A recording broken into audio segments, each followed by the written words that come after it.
Where is Derek? I just saw him. I saw him come in. Where is he? I'm totally here Gotta and spotlight you somewhere where. totally cautious about what I'm sending to you from this point forward. They're getting to know me pretty well. It's like don't give Skirmer anything they could use later on. Admit. My girlfriends have had amazing Christmas cards and birthday cards of things that they don't want public at all. You can And thank me later, Derek, for being the first one to figure. Well, and of course, all joking aside, what an incredible segue. I mean, that is really at the totally. heart. Yeah, that is at the heart of every supportive, successful community. That level of trust and the ability to speak our minds, the ability to share our wonderfully weird senses of humor, and to be able to help one another remember the levity Yeah. in this incredibly challenging world in which we live and work. So I really appreciate that. And again, I think what we're going to find, certainly when we talk about copy and content today, is that there's a lot of serious play involved. Yeah. And so, what a wonderful way for us to get things started today. I think it's almost like we planned it, hey? Kimberly Schemer. Thank you. We have what, 18, 19 in here today. It's because it's rainy. Nobody wants to go play outside, so you're gonna come play with us. Is that what's happening? Which is good. Okay. Do we have everyone? Okay, guys. You'll have to excuse me if I have to let more people in as we go through, but we're gonna get started. And I want to start like kind of, totally piggyback off what Derek just said. There's this incredible part that happens in the weird and wonderful. And that one part that we're afraid to share, that we kind of second guess or think about going, oh, should I say this? Should I post this? Should I do this? That first time that you do it and you try, it feels weird or uncomfortable. And I've done it many times. I post something and then like 5 minutes later, I'm like, I don't have 18 likes. I better, take this off, right? I feel strange. They're not going to get me. They're not going to understand. And I have totally, completely embraced being that weird and wonderful person because that idea and the ideal of being an independent business owner has many facets and pieces. And in that conversation that we've had last week about, your personal unique value proposition, and some of you received the document saying, okay, Kim, what the heck am I supposed to do with this? And what kind of psychobabble do you want me to do? What do you mean? Who do you, who do you want me to be? What's the edge? Where are we going? And a couple of you have said that. And that's why this is so important. And these conversations are so important because when we are in a sales atmosphere, right? Everything we've been taught as soon as we come into the industry or even our own personal experiences that we have, there's a strategic edge. Kim is so weird. Thanks, Aaron. We have a strategic edge. There just is, right? You're looking for it. You're looking for the edge. That's in life, in sports, whatever it may be. But there's something that amazing that happens when you are through this point of exhaustion saying, I just want to be me. I truly just want to be me.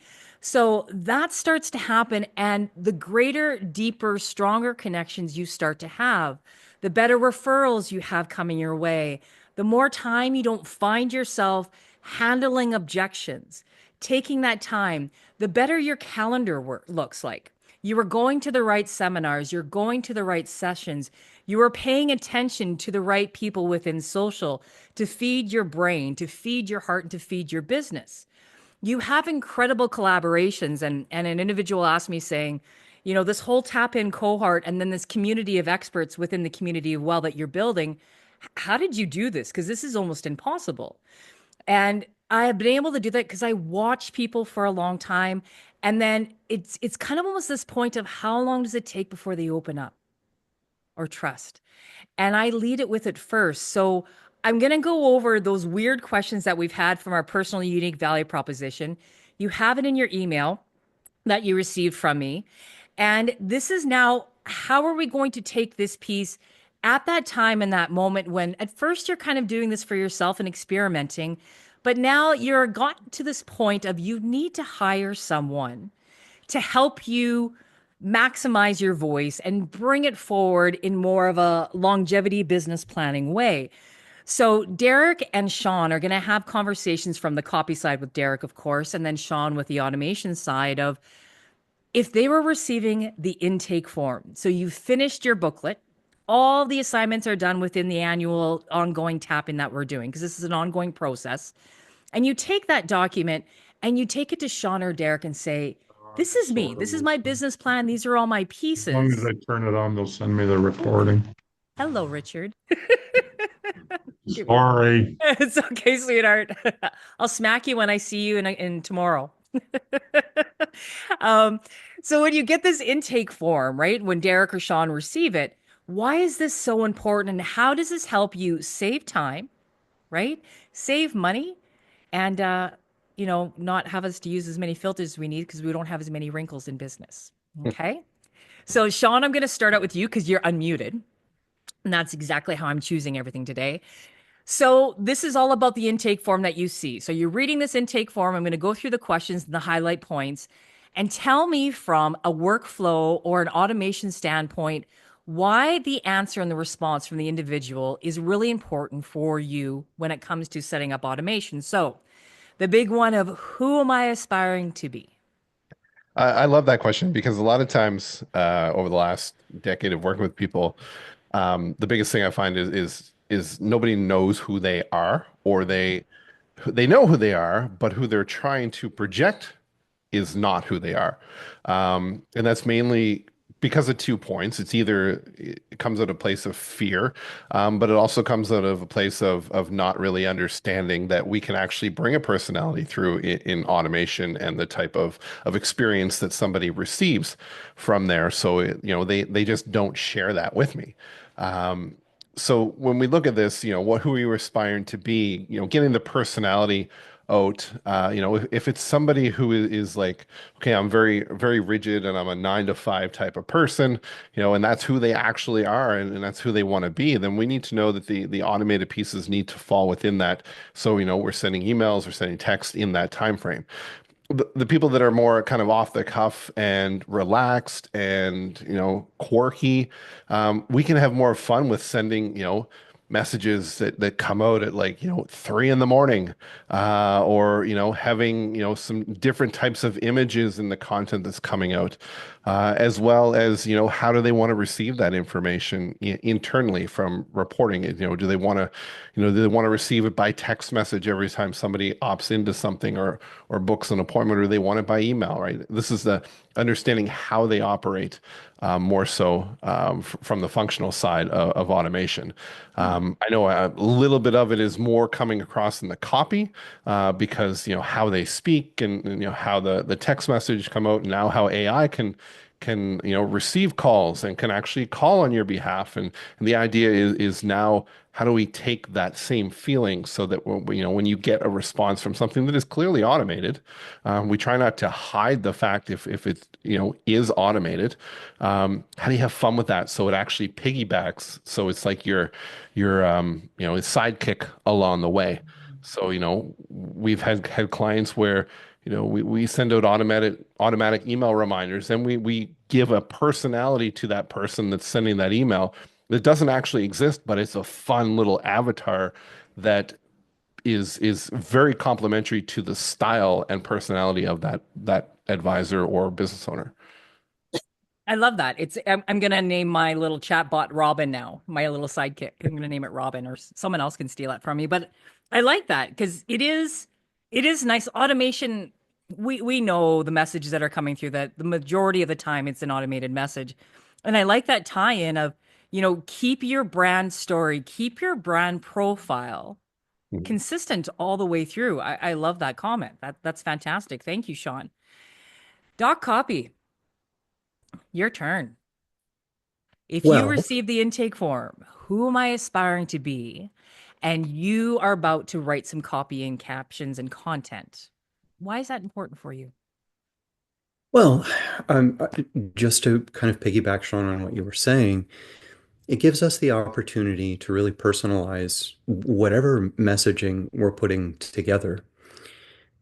This is a sticky wicket for us because, and please feel free to respond in the chat to this or unmute yourself. There's one word, and it's interesting and ironic because it's the first word in the long poem by the poet Walt Whitman. And bear with me because we're going to get back to poetry here in a moment. The very first word of Whitman's Song of Myself, does anyone happen to remember what it is? The first word is I. That's a real challenge for us because so much of the work that we need to do in order to be able to create these avatars, in order to be able to create the empathy and the emotional intelligence that's going to lead, right, to the connections that lead to new business. We have to have a very, very clear understanding of who we are, how we're operating, what we aspire to do, and how we can serve the people we're reaching out to. The only way we can do that is to do the very hard work that you've all begun to do, discovering who we are. Not so that in our messaging, we lead with the first word in Whitman's Song of Myself, right? More often than not, the most successful outreach you're going to have is going to start with a very different word. The word is you, right? You want to make sure that you're speaking directly to your ideal client, the person who's going to become your next client, but you want to make sure that you're doing so in a compassionate way, an understanding way, in a way that feels, and Sean, you had used this word, and it's an important one, that feels right to you. Because if you don't feel right with yourself, that's going to come through in all of your messaging. Every touch point, every pillar of your marketing content really is dependent on you having a clear sense of who you are, how you operate best, who you know you can help, so that you can go out into the world. And again, I know you've all had this experience. I certainly have on my end of this. The person that you meet on that discovery call, again, putting yourself in the position of your ideal client, coming to you in your advisory business, the person they meet on their very first call with you should be the person that they've gotten to know, whose voice they hear, whose image they see when they think of you and your brand. And if there's any dissonance between those two, we need to tighten up that gap. And so, getting back to the poetry of Walt Whitman, one of the ways that we would do that on the copy side, and this maps directly to the work that you're doing as part of the Tap In cohort, maps directly to it in that the framework we'd use, we play. You're doing that already in terms of self-discovery. Through that process of play, the step that often gets overlooked, that gets glossed over, that people rush past, right? The play, where all the ideas live. We're going to play just to get the ideas out, to get the juices flowing. Once we've done that, then we can get into the nitty gritty of organization, execution, and then getting back, Sean, to the work that you do, testing. What's working, what isn't, why or why not? And let's make sure that we're aligning our systems and our operations to maximize what we're doing well so that we can avoid doing what's not working. Sorry, I was making notes. Thank you so much, Derek. I think that's amazing. As you were talking, it reminded me of, so I'm originally from Edmonton, and every summer there is a trying to think of what to call it here that everyone know. Like a carnival, right? So it's Klondike Days. So there's rides and everything. And back in the day when we were all younger and hanging out and picking up boys and doing all that kind of stuff, right? There was a ride, and over there there'd be loud music, and at first you were kind of scared and you're kind of going fast and you're going backwards and around in a circle, right? And then over the PA system the guy would say, do you want to go faster? And everyone's like, and kind of what you just explained was that whole part, right? The more and more you lean into this about being yourself, bringing that copy and content out, having that playfulness, and then automating it, the more you try it, the faster you want to go into it, right? It's such a fun place of having that character development, as Patty just put there. That's awesome, right? Developing that character and developing that story. It's so funny. We spend so much time developing our ideal client avatar, and we spend this much time wearing ours. Something for us to think about, right? Oh, thank you guys. I love this. Now, the next question, and this is going to follow the same format too that you are going to do with your business unique value proposition. So taking this from a personal side, Sean, Mhm. what are my pains, problem, needs, and gaps that are in the way of becoming this individual? When you read their response, what would you take from that on the automation workflow side? Well, first I look to identify is there anything that's in there that's holding them back system wise. That's the mindset that I look in all this is what systems can we put in place to complement this and help them. If it's usually like I'm struggling with verbalizing or getting stuff out. Now, again, I'm used to having to work doing the copy too, but now with Derek, it's kind of off my plate, and I can look at more of the systems and the automation side of it. But the idea is a lot of people come down to, they build these systems or they try to do it and it's very complicated and confusing, or they make it more complicated and confusing than they need to be. So, what their pains are, what their problems, where that gap is, we try to fill that with the different automated processes that are there. Now, of all these questions that are on this intake form, this is the one where I would almost lean towards this is the least impactful for what I'm doing because you know, if they're still struggling to identify who they are, no real software system is going to do that for them. It's mainly, okay, I don't know if there is something that can deliver this is what I want to do. So then we bring in, what systems do we need to put in place? AI is huge for that right now. The question in the chat there was about what if there was two people, in the business that had different personalities, which I love that kind of challenge because, if you've got some nurture funnels and things that are coming out, a lot of CRMs have ownership options that are in there for the contact record. So, we build out two different personality styles and train the AI to write versions of those nurtures that are a little bit more quirky for each of them, and then people go down those different paths that way. And if for some reason a client gets handed off to another advisor, then the record updates and the next email that comes out comes from the other personality. So uh, it's really fun to start to throw in those little curveballs that are there. Mm. I love that. That really is is kind of neat to point out because it takes role playing and there's even something nice of being part of a collective. So if there's two or more faces, we sometimes forget to show the whole team, showcase the whole team. Mhm. Because you look at taking social media, for example, of you see a post from welcome a new member or Bob did this or whatever, and it's a member on the team. And those usually are the most celebrated posts out there. Mhm. So when we take that down even deeper and further, we're missing these opportunities. And what we're talking about today within all of these expert panels and within the tap in cohort, this is not just about social media. This is how you show up networking. This is how you capture information afterwards. This is how you put your voice out there. These are all the entities and the pieces that are out there that encompass this big part about running a business and, using and utilizing media in the right way that suits again who you are aspiring to be. That again, everything right from where you're showing up, that it is all aligned. And I think that's fantastic. Thank you. Thank you so much. Derek, same question for you. So the pains, problem, needs, and gaps on becoming this individual. Why would you find this piece really important for yourself when you are helping them create their content and copy?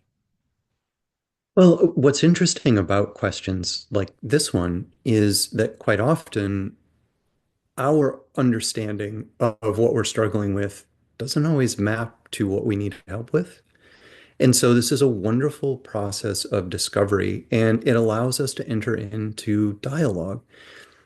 Dialogue is central, not just to the internal work that you're doing, right? In terms of building your firm, in terms of getting this clarity, but it's just so helpful when you're reaching outward, right?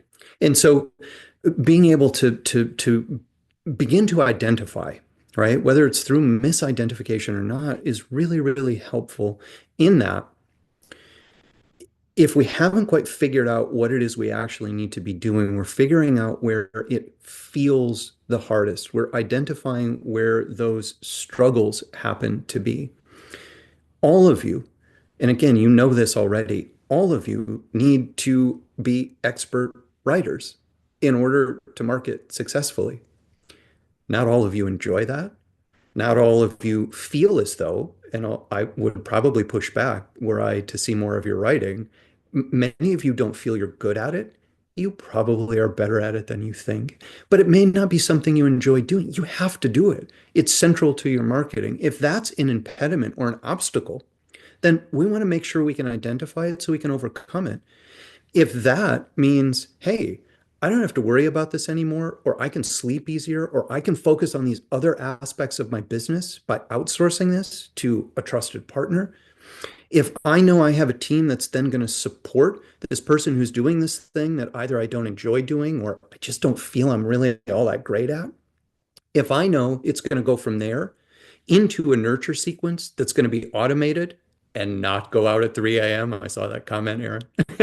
Right. Again, make sure that there's such a sense of relief. And so make sure that those are the relationships you're looking to establish, the trust you're looking to build that team around you. Again, you're going to know that each of those components is taken care of, and you're going to be able to excel, not just in terms of your messaging, not just in terms of your outreach, but in terms of fulfilling your own potential and doing the things you love to do. Right? I would hazard most of you are sitting there thinking, well, the thing I really love to do is to help other people succeed. If that's what you love to do, then let's find a way. Again, let's identify those places where you're just not feeling aligned with your mission and your sense of purpose. Let's make sure that we can offload as many of those as possible in ways that you can trust. That's hugely important to me on, again, my side of the business. If you're going to hand something off to me, I don't want you to have to think about it. Again, I don't want you to have to worry about it. I don't want you to feel as though, much like a doctor's office, you need to send 30 appointment reminders a day before something is due.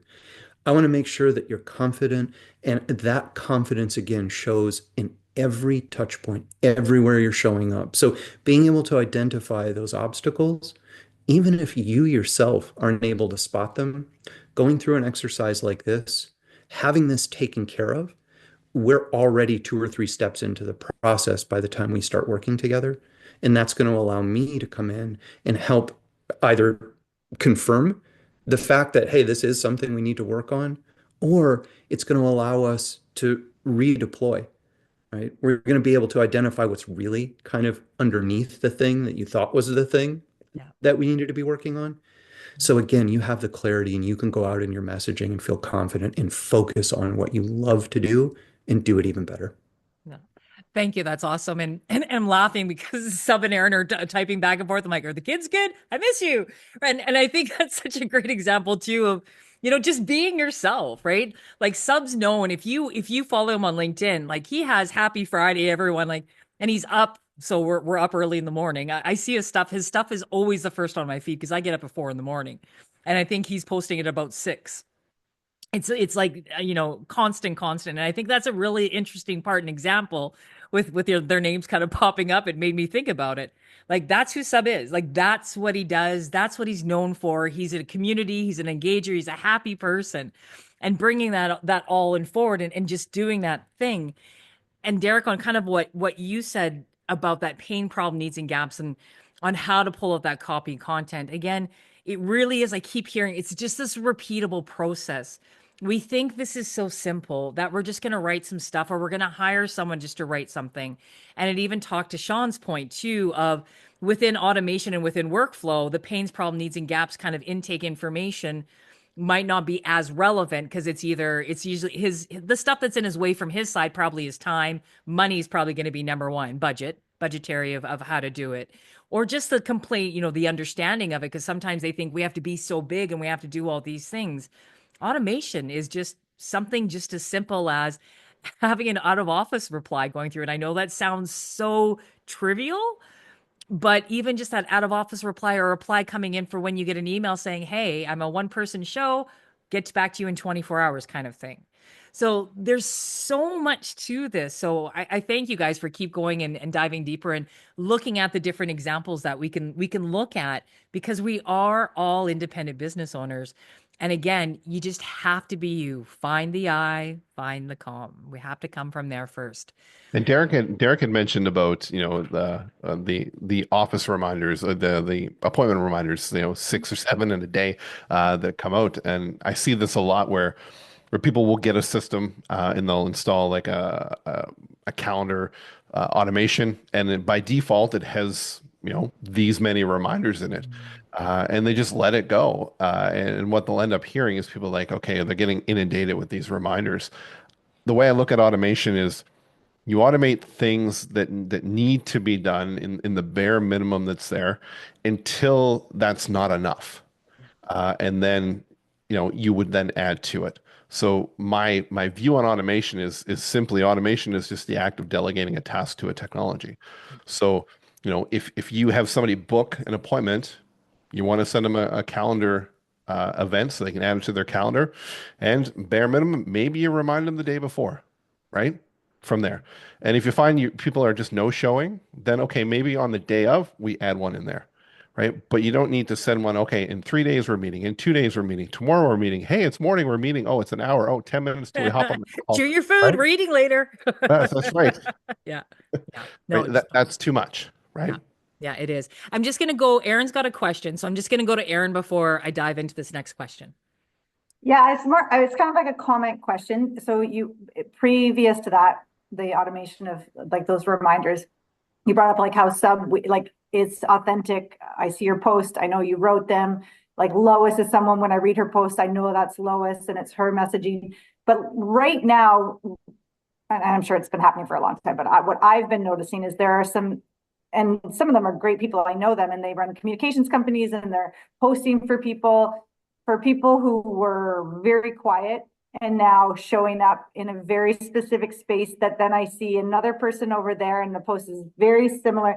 And I'm like, what is the feel on that? Because to me, I'm like, I know that maybe someone new doesn't know that that's not you, but I know that's not you. And I don't know. I don't know that it's right or wrong. It's just more of an observation of like, I like knowing Lois, knowing Seb. I know those are their posts. And like when I post, that's me. And sometimes it's wrong and there's spelling mistakes and I don't care and whatever. But these are very curated and tailored. And I'm like, I don't know. I get it, but I'm like, I don't know that I don't know. I don't know if it's Well, right or wrong. It's just an observation. Yeah. well, Aaron, no, I'm Eric, just gonna, feel about it. yeah, Derek, I'm just gonna pop into that quick, and then I want you to yeah. respond to it, just really quick. And this is Aaron, I love that question because this is what tap in's about. It really is.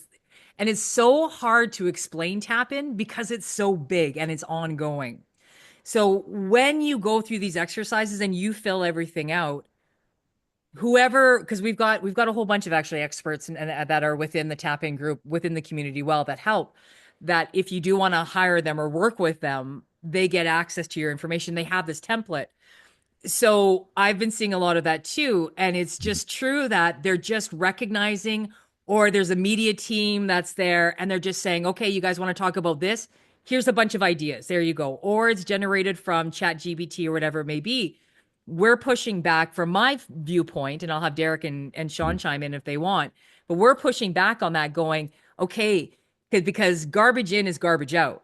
So what we're doing is getting really as close as we can every step you go through to be able to truly have your voice, save you time and save you money. So, Derek, I want you to expand on that, please. Yeah, no, I really appreciate that. And Aaron, I think it is such an important and timely question because we're all having that experience, right? We're all having that and I think you've said it so well. I think it is hard to know right now how we feel about this. But I think your hesitation and the very fact that you're asking that question is so instructive and valuable for us because so is everyone else. So are your ideal clients if that's the direction that you decide to go down. And I think this is one of the ways in which, Sean, your expertise and your insight with automation is so helpful. And you spoke to this earlier. There's a difference between automating and mechanizing. And I think we're still trying to figure out as we accommodate ourselves to artificial intelligence what that difference is going to be. but it's not going to be in those ways that are causing you those feelings of hesitation or skepticism. And again, Aaron, I can't thank you enough for bringing this up. Sometimes we're going to wind up sounding like the chatbots that we're prompting because we're getting so familiar with those cadences. It's already starting to happen. But I think that there's something very, very important for us to be thinking about. There's one thing to being consistent. We hear this all the time from a marketing perspective. You have to be consistent with your marketing. Your messaging has to be consistently on brand. Consistency on social media doesn't always mean you're posting every day, every 2 days, at 8 a.m., at 9:30 a.m., at 6 p.m. More than anything, it means you're consistently showing up as you. And anytime, whether we're creating the content or we're purchasing the content from a content bank or we're just having a chat bot write it from a prompt, I think we want to be very mindful about what the underlying message is that we're sending. If we ourselves take the time, and even if it's a one-word response in the comments to a post, hey, this is really insightful, right? And it's clear that that same comment is not something you're cutting and pasting or having a chatbot scatter across, right, a posting pod, then you're building goodwill. You're sending a message that this matters to me and I care. You're going to do that in all kinds of quiet ways. You already do in the marketing that you do, in the social media presence you have, in the ways that you're attentive to the little tweaks on your website. But the more you show up in those granular ways, those quiet human ways, we might even call them tender, caring ways or outraged ways, right? When we when we're demure in our outrage. But every time you show up and demonstrate that human touch, you know how important this is as an advisor, that human touch. You're building goodwill and you're sending a very powerful, even if quiet message that this matters to me, that I care about the work that I do, and it is important that you hear from me. And so I think that the takeaway for me at this pivotal moment in our history is the more attentive you are to that, and again, and how seamlessly you can incorporate that in terms of automations that take some of the, I've got to send a follow-up email, I've got to book this appointment, I need to make sure this person knows that I got their particular request. Those aspects of it, the more of that you can take off your plate, again, the more you can show up in what we refer to all the time now as these authentic ways. So I don't know if there's a more timely or better question than that. So thank you so much. And again, Sean, I know there's a lot for you to add to that. Absolutely. I love this. I'm just sitting here, my legs going. That's my thing. My Just girlfriend's glowing. like my girlfriend's like, if we're sitting somewhere and my leg starts bouncing, she's like, "You're getting creative." Happen, right? Um, so for a lot of the work that I do, it's helping people get back the time, right? And for a lot of clients, it's like, I know I need to be here. I know I need to be posting. I just don't have the time, right? Or writing is not their thing, but they can talk. So, whether you like or don't like AI, the way I approach it with clients is if you're going to write a blog post, you're going to do something or write copy for an email, never just go into the generic ChatGPT or any AI tool as it is and just ask it to do something. You need to look at it as you actually had somebody sitting next to you, whether you hired somebody and you said, "Hey, I need you to write these emails. I need you to write these social posts. This is how I want it to be. This is the tone. This is, the humor, whatever that is." So the only way to do that is we use a lot with custom GPTs with clients. And if you're not familiar with what it is, it just allows us to program it to know your style. Best case, I had a counselor client recently who loved to put blog posts out, but he's gotten busier and he doesn't have the time. And I said, well, what if you were to just record on a voice memo, an audio file on the topic you want to talk about, whether you're driving to work in the morning, that 20, 25 minutes, and then transcribe it and then use AI to take what you said and compose that blog post from that. Obviously, you'll review it before it's posted. He said that would be so amazing. So what we ended up doing was I said, now I need you to send me 15 blog posts that you actually wrote over the last 2 years. Also, send me, 10 or 15 emails, take on any personal information, because I want to have AI analyze the words you use, the sentence structure, things that that kind of take out of that. And we train it to then use those things of all the content. So ultimately, I'm telling it, take this transcription and write said post, article, whatever that is, under the parameters of this. So it's going to be as close to that as possible. And it's working really well right now. So from that side of things, and to the point of the original question of, somebody's not posting that much and suddenly you see all this stuff come up.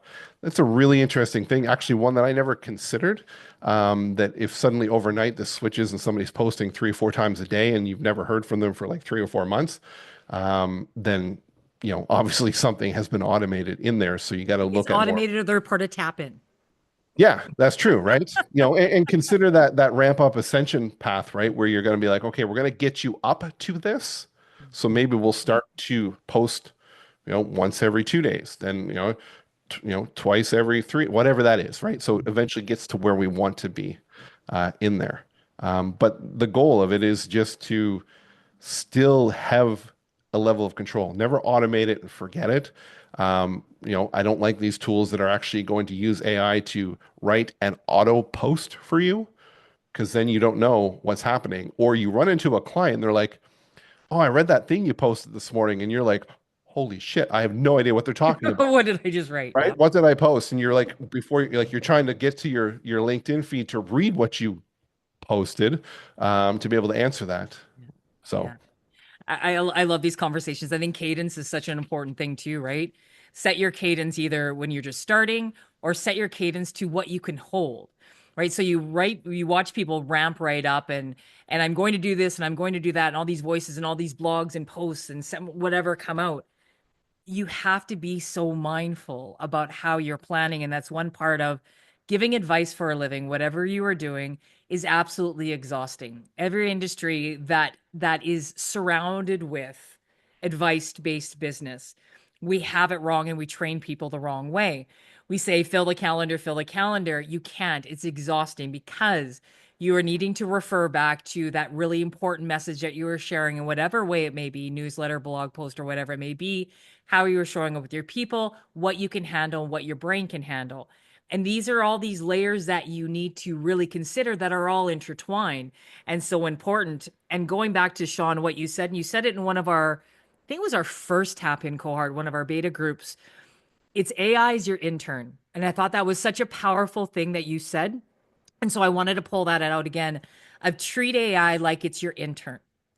And I am from the mindset, and all of us that are within the community well and the panel of experts, it's that part of we don't want you to ever lose your voice. That's why we're taking this weird, uncomfortable time of helping us really lean into this, because AI for me is just about freeing up time, removing limitations so that I can truly stand and understand my niche, my clientele, my business, and my defined success, right? That's Mhm. absolutely huge. And Thank you. I want to kind of add to that. Sure. Yeah. So 2 points. One, before you mentioned the AI is an intern thing, but when you talk about asking people like how many times should I post? I've gotten this question before when I was doing a lot of social media, and they're looking for an answer of like 2 times a day, 3 times a day. And my question back to them is like, well, how many times do you get something of value that you want to share? Right? So if you're forcing yourself to come up with things versus, oh, this is a great idea, I need to share this and get it out. And that's what I do with mine. Is like, I don't have a schedule. It's like if something happens or I'm inspired by something, I'll make a post about it. But I'm not going to sit down and schedule out content just for the sake of scheduling it out. Because the value over volume thing is far more accurate now, with the algorithms versus they're going to give, exposure to people that are posting more frequently. Unless that's changed. I mean, I'm not an expert in the social side, but what I've noticed is the content that actually gets the engagement is the one that goes further, right? Nobody's going to engage with subpar content. Mhm. Now, the part of the as an intern, AI is fantastic for helping you brainstorm, come up with ideas. I mean, you could act, if your issue or your holdup or your barrier is, I just don't know where to start if I'm going to write a blog post, or I don't know where to start. You could ask ChatGPT to say, hey, I want to write a blog post on this. Can you ask me some questions one at a time? I'll answer them and then help draft a post for me. So now it will, let's say, one question at a time. You answer it, hit enter. It'll ask you the next. It's interviewing you, and then it's drafting the content from that, Yeah. right? Like, I think that's awesome. And that's what Alexander, when AI first really started coming out, Alexander, who's on the call here today, just said, "Have you played with AI?" And I just sit there and have it ask me questions, and I ask it questions, and it really is like this conversation almost that you have, right? And Angela, I saw your question about purchasing or investing in AI, and we actually have that coming up in 2 sessions too about that part. So there's a couple of pieces that are important first. So we'll answer that part just today because of time. And also it'll make more sense in a couple of sessions down the road. Okay. Okay. Our next one, we have 2 more left. And I want to kind of combine both of these. So within the booklet and within the workbook on your personal UVP, why do I find becoming this individual unique and compelling? And why do I feel this evolution of myself is different and or better? So we're going to kind of put them together because it's you standing proudly and really standing within your brand story power, who you are truly as a person. And then that part of why do I find it better? So they're hand in hand. So for the sake of time and just for the sake of relatability, Sean, why would you find that important on your intake form to read? for me, I mean, in thinking about this, in the nature of who I am, I'm always on the lookout for, new technology, what's happening out there. And the clients that I have that are unique, that are trying to stand out, everything that comes out has an element of uniqueness or newness to it, I guess you would say, that when I see it, I'm like, that would be perfect for Jeff, or that would be perfect for this person. So the more that I know that they're truly like sold on the idea that this is who I want to be, and this is the reason why I want to be, and this is the reason that the market that I serve needs me, um, that the easier it is for me to make those recommendations and bring it to the table. Because systems that you build are never something that just sits there. There's always needed to be maintenance, evolution, updating. In some cases, you reach a lifespan of an automated process and you just demolish it and redo something with the current needs that are out there. So for me, that's why I think understanding like why you need to be this way, why you need to be that unique, compelling individual, and why it's important to you.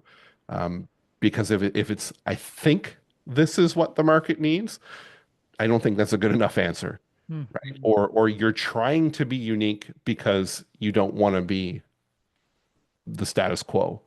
Um, I think trying to be something different is different than actually being something different, Yeah. right? Because it's it could be the littlest thing that you find out about yourself that really can grab a hold of a market and stand out. Yeah. It's even just mindset, right? I've had a big shift in the last, I've had 3 phases already developed and put out into the world with our business. And every time I put another phase, another evolution of myself, I have this struggle point that happens. And I try sometimes, I find myself trying to be someone else, right? So this unique and compelling and different and or better, I always have to remember to go back to the grassroots. Why did people like you in the first place? Why did they start, listening in? What is that special weirdness again about you? So speaking to the point of doing this exercise when you're first in business to being in 30 years, you are growing, you are evolving, so are your clientele. So are their kids. So are all those pieces, right? So it is that whole part of keep learning, keep evolving, and keep singing the praises and songs about it. And the best way of how do I distribute it to my clientele or my prospects, right? With the voice. Doc Copy, what do you think about this one? Well, I think you've hit the nail on the head. And I think both of you have done a really good job of talking about the fact that we continue to evolve as people. Um, the ways that we conceive of ourselves. I like to think, maybe this is me just being naive out loud in front of all of you, but I like to think that as we grow and learn and continue to accrue experience, we get a clearer sense of who we are. Again, we get a clearer sense of how we can best help others. And it's one thing to gain that knowledge. That in and of itself, again, is a step that so many people are not taking. You're already demonstrating your commitment to that, not just the evolution, but the charting of that evolution. So you're already putting yourselves at an advantage simply by being here and being part of this community. The other thing is, it's one thing for you to know this as you continue to evolve and grow and learn. It's another thing entirely for your next client to know this about you. And so if your messaging is still talking about the person you were, the firm that you run, the mission that you have, and all of that is speaking to where you were a year ago, or even 6 months ago, or even last week in some cases, then you're going to have explaining to do, which means you're taking up somebody else's time and they're taking up a little more of your time. And so you're taking away from everyone else's time by having to clarify what you could get out in front of. Now, this doesn't mean, please don't be frightened. You're not going to have to update your website every 10 minutes going forward. But it is very important to review the collateral that is more fixed, like your website, like your LinkedIn profile, like the voice that you're using, or the template or the structure you're using for an email newsletter. You want to review that with some consistency, at least once a quarter, to make sure that it's still saying what you mean to say, how you mean to say it, as you continue to evolve, so that you don't have to fill in those gaps. How many times in conversation do we find ourselves, do you yourself find yourself kind of trailing off with, well, you know what I mean, right? That's the one situation that we want to avoid every chance we can on the marketing side of this in terms of your messaging. We don't want people to have to do any additional work. We want to make sure that they're current with where we are, with how we're projecting ourselves, how we understand ourselves to be. So that process of growth and evolution, of aspiring to our better angels, let's make sure that our marketing is staying current with that, and that we're reviewing how we're presenting ourselves to our ideal clients, so that they're not getting mixed messages from us, right? They need to know that you've taken this next step, or that you've had this epiphany, or that your mission has shifted slightly, or now you realize that you want to make sure that all of that is present and available, so you don't have to fill in those gaps, and nobody's time gets wasted, right? Nobody's coming to you thinking that you're the advisor you were 2 years ago, when in fact, you've grown into the advisor you are today. It's a win, win, win, win, right? Your client wins, you win, your firm wins, and the industry as a whole wins. So I think it's an integral step to take, again, in continuing to review the growth, and then to chart that in terms of your marketing and your messaging. I love that. I really do. And with this one too, there's a reminder that comes on whenever you're hiring staff. I think that is such a great part to add on to this too. So it's not even just your clientele or your voice, your brand, your evolution. As your business is growing, whatever it needs to, when you're hiring on more staff, when you're bringing in juniors, when you are doing succession planning, when you're trying to sell your business, all that part, I think this is a really important piece to have too of like, why is this different and or better, unique and compelling? The people that you are bringing on side also truly understand, and there's better understanding of alignment of values, of morals, of ethics, of ways of doing business. So the more transparent you are and the more you evolve on who you are and what you're learning, they can also say, because I've even done it myself, of, oh, you're really cool, but you're not ready for me yet. And I watch them. And then I see that point of, okay, they're ready now because they're sharing their story and their journey and they keep updating it. So it's really interesting to watch. There are more weirdos like me out in the world that creep people's social or watch what they're doing. People watch again because they're interested. They love your journey and they love your story. It happens a lot. Okay, the last one, and I'm gonna spin this around on you guys. Sean, you ready? Okay, Right. Sean, answer from your viewpoint to give everyone an example. Okay. How, because you've done an evolution very recently after you came and spent a week with me here and Derek and all those couple other people from the community. Well, and you did an evolution. Okay. Yep. So you answering this question, because that's what you did just a couple of months ago. How do you see your life resulting in a more positive outcome overall by growing into this individual you are today? It's a great question.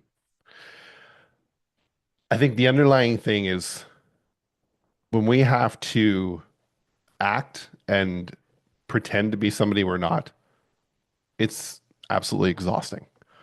Um, because you're living essentially two lives that are there. So the more that you can be authentically who you feel comfortable in your own skin, showing up, in front of clients and personal life and everything, it's not like you have to take one hat off to put the other one on. And that's where it was for me. So to give kind of the backstory of this, I'm a t-shirt, shorts, hoodie type of guy. I'm comfortable in this space. If I come out to speak, that's what I want to wear. I don't want to wear a shirt and tie, right? I'm the person that most of my life I had one suit and it was the wedding and funeral suit. Like that's the only time you ever wore that thing, right? Um, and so when I was looking to come into more of an expansion phase in the business, I thought I needed to show up in the suit coat to actually deal with being attractive to the larger type of clients that I was looking to work with. So I went to Moore's and I bought a $500 sport coat and did that whole thing and went and got a photo shoot done. And yeah, the photos looked okay, but it just wasn't how I was being seen because I didn't walk around with this thing everywhere I went.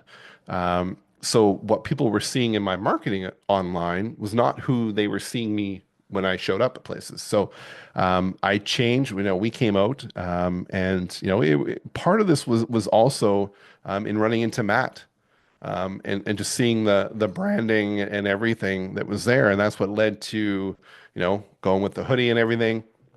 But really, where did I love to play?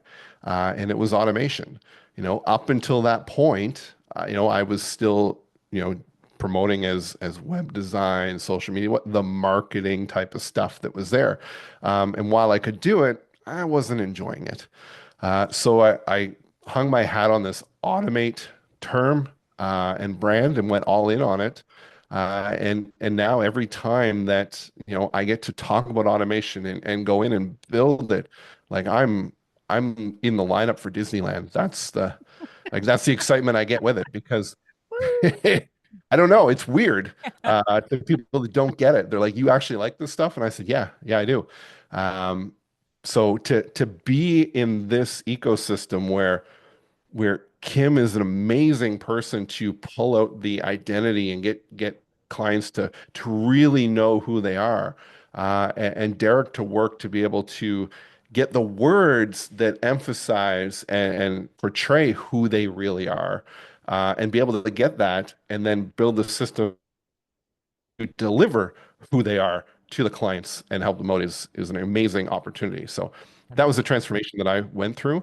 And the same thing, I commented in the chat here back to to Brian is, I like to work with clients that have a sense of humor. Yep. I love humor myself, and people that are rigid and very like stiff, we don't work well together. I have clients where we'll hop on a Teams meeting and they've stuck as a company, they stuck little stuffed animals in front of their webcam to just play with me when the meeting turned on, and it was so weird, but like we had a great time. But like those are the type of people that work really well together. That's awesome. Yeah. So, Derek, we have only a couple minutes left. I'm Yeah. so sorry. So I don't want to rush you, but I'm going to rush you. Yeah. So Well, same I mean, thing. yeah, just to give you a very practical example of this. So, I spend a lot of time having conversations about one of the biggest obstacles we have to overcome in marketing, and that is people skepticism, right? I mean, there is a reason that most of us think of marketing as the bullshit business. Hmm. This is a conversation that we were having when we were all up in the studio in Owen Sound. Again, how to be authentic, how to sell without being salesy, how to begin to kind of push back against, Sean, to your point, that suitsy notion of expertise. And I think one of the ways that we can do that, and we've seen it throughout today's gathering, um, the smiles, those moments where people had the aha moment. I've seen it happen a number of times during the short time we've been together today. Those moments, capturing them and making sure that we're sharing them with our audience, it's a wonderful way to overcome that skepticism and really begin to build the trust that's at the heart of every lasting and meaningful relationship, both in our personal lives and our business. For me, again, thinking about this notion of continual growth and evolution, if any of you have been following my LinkedIn content, even for no more than the past, I'd say 3 or 4 months, when I got back from our get together up in Owen Sound, I was thinking a lot about this business of bullshit and bullshitting. And my LinkedIn banner reflects that. Instead of trying to push back and kind of create a negative sense around this notion of the bullshit business, I've totally leaned into it. So my LinkedIn banner now talks about how Constellar Creative is in the bullshit business, right? Your marketing is going to be BS. It's going to be bold and smart, not bullshit. Little things like that we're able to do, little tweaks. Again, that's not me going through and doing a top to bottom optimization of my profile, but it's in keeping with every other component. There's a consistency of voice, there's more personality there. And because of that, because that's more me, I can more confidently go out, use that as a tagline, talk to people about overcoming the stigmas associated with marketing, and help them find ways to do that that allow them to lean into being the person they are, the genuine, caring person that they are. It's one of the coolest things. And that, getting back, Aaron, to your question earlier, those are the things that you look for. When people are making those little tweaks to their website, to their LinkedIn profile, right? Those are the things that you really notice in positive ways. So the more of that we're doing and the more consistently we're doing it, the greater the impact. And it can be outsized, right? Today's been wonderful. I love every Monday. I look forward to them. Please, everybody, share with your friends. We want there, you're not the only one feeling this way. There's so many looking for this community, having these conversations. This is an ongoing conversation with all of us. I've written 3 pages of notes of how we can tweak things and moving things forward as we're going throughout the year after year after year. So, just a quick announcement. Next Monday is November 11th, Remembrance Day. There are a lot of people that will not be available. So, I'll just send the recording out for the training on your business UVP. And then next week will be business as usual. But I thank you. The chat box was fantastic, just going. Sean, Derek, thank you so much for partnering with this vision on how we can all collaborate together and really play our position and truly help taking everyone's voice and vision forward. And I don't know, having some fun and doing some silly things along the way. But thank you so much, guys. Enjoy the rest of your Monday. Thanks. Bye, guys. Thank you.